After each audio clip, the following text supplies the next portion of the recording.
দীর্ঘদিন ধরে দেশের বাতাসে বইছে গণভোট প্রসঙ্গ। নানা মত দ্বিমত পেরিয়ে প্রধান উপদেষ্টা ডক্টর মোহাম্মদ ইউনূসের কাছে গণভোটের সুপারিশ হস্তান্তর করেছে ঐকমত্য কমিশন। এতে শেষমেশ গণভোট আয়োজনের দায়িত্ব পড়েছে অন্তর্বর্তী সরকারের উপরেই। ইতোমধ্যেই নির্বাচন কমিশনের সঙ্গে দ্রুত আলোচনা করে গণভোটের তফসিল চূড়ান্ত করার পরামর্শ দেওয়া হয়েছে।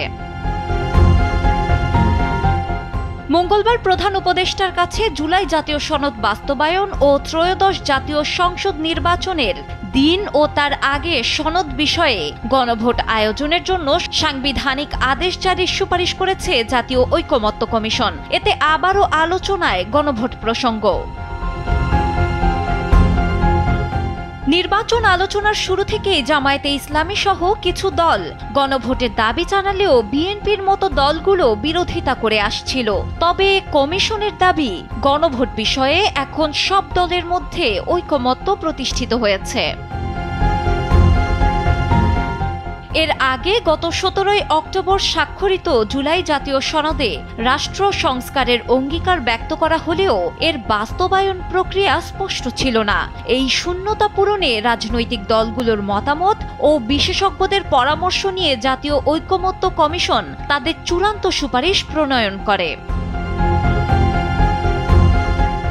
সুপারিশের পর জাতীয় ঐকমত্য কমিশনের সহসভাপতি অধ্যাপক আলী রিয়াজ জানান, সংবিধান সংস্কার সম্পন্ন হওয়ার ৪৫ দিনের মধ্যে সংখ্যানুপাতিক প্রতিনিধিত্ব পদ্ধতিতে একটি উচ্চকক্ষ গঠন করতে হবে, এমন সুপারিশ হয়েছে। আগামী সংসদ তার নিয়মিত কাজের পাশাপাশি প্রথম ৯ মাস সংবিধান সংস্কার পরিষদ হিসেবে কাজ করবে। এই সময়ের মধ্যে গণভোটে গৃহীত প্রস্তাবগুলো সংবিধানে অন্তর্ভুক্ত করতে হবে। তবে সংসদ এতে ব্যর্থ হলে একটি বিকল্প প্রক্রিয়া অনুসরণ করা হবে, যেখানে সরকার সংবিধান সংশোধনীর একটি খসড়া বিল প্রস্তুত করবে এবং সেটি গণভোটে উত্থাপিত হবে। গণভোটে পাশ হলে সংবিধান সংস্কার পরিষদ তা অনুমোদন করবে।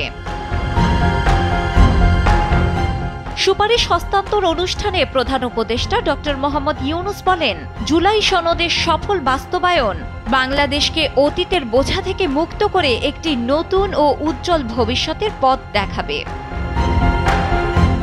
ডেস্ক রিপোর্ট, সময়ের আলো।